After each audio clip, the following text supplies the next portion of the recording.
আৰু চাকৰি অৱসৰ গ্ৰহণ এতিয়া পুনৰ কংগ্ৰেছত যোগদান আগন্তুক প্ৰাৰ্থিত্ব প্ৰত্যাশী আপুনি কংগ্ৰেছ দলৰ মৰিগাঁও সমষ্টিত কি ক'ব? মই আজিৰ সমবেত ৰাইজ আৰু আমাৰ কেন্দ্ৰীয় নেতৃবৃন্দৰ উপস্থিতিয়ে মৰিগাঁও কংগ্ৰেছক এটা গতি প্ৰদান কৰিছে।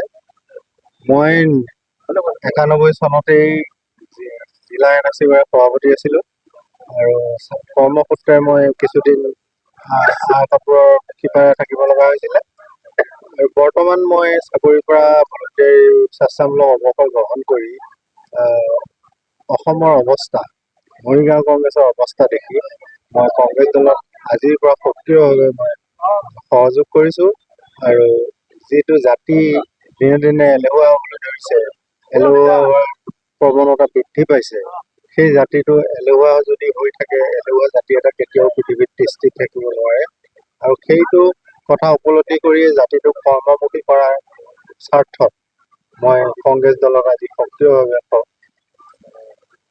সহযোগীসকলৰ শক্তি বৃদ্ধি কৰিবলৈ মই আজি কংগ্ৰেছ দলক পৰিকল্পনা আছে নিশ্চয় আপোনাৰ? পৰিকল্পনা মানে মৰিগাঁও সমষ্টিটো পূৰ্বৰ পৰাই তিৰ বৰুৱাৰ মৃত্যুৰ পিছত, তিৰ বৰুৱাটো বাৰু এমএলএ নাছিলে, কিন্তু তেওঁৰ পিছত তেখেতৰ পৰিবাৰ যদিও কংগ্ৰেছৰ বিধায়িকা হৈছিল, তেওঁ অন্য জিলাৰ মানুহ হিচাপে মৰিগাঁও সমষ্টিৰ পালচটো তেওঁ মানে কঁপনিটো তেওঁ অনুভৱ কৰিব নোৱাৰিলে, যাৰ ফলত আমাৰ সমষ্টিটো অনুন্নত হৈ থাকিল আৰু বৰ্তমানটো আৰু অৱস্থা খুবেই বেয়া। কাকো মই এই ক্ষেত্ৰত দুখিবলৈ নাযাওঁ। বৰ্তমান যিটো গতি মানে যিটো লয় গোটেই সমগ্ৰ অসম পৰিচালিত হ'বলৈ ধৰিছে আৰু সেই লয়টোৱেই আমাৰ মৰিগাঁৱতো চলি আছে। গতিকে এই লয়টো মই ব্যাহত কৰিবৰ কাৰণে আহুপুৰুষাৰ্থ যত্ন কৰোঁ। আপুনি আশাবাদী? মই আশাবাদী আৰু মই ভাবোঁ মৰিগাঁও সমষ্টিটো এইবাৰ কংগ্ৰেছে উদ্ধাৰ কৰিব পাৰে। যিহেতু 10 বছৰ আছিলে বিধায়ক মৰিগাঁওখন উন্নয়নস্থলী হৈছে,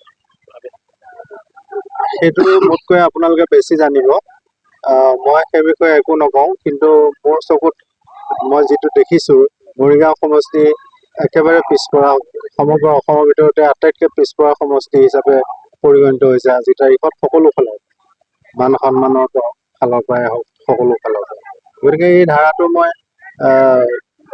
ব্যাহত কৰিবৰ কাৰণে আজি সক্ৰিয়ভাৱে মই চৰকাৰী চাকৰি বাদ দি আজি কংগ্ৰেছ দলত মই যোগদান মানে যোগদান ঠিক নহয়, মই সক্ৰিয়ভাৱে আজিৰ পৰা ওলাই আহিছোঁ।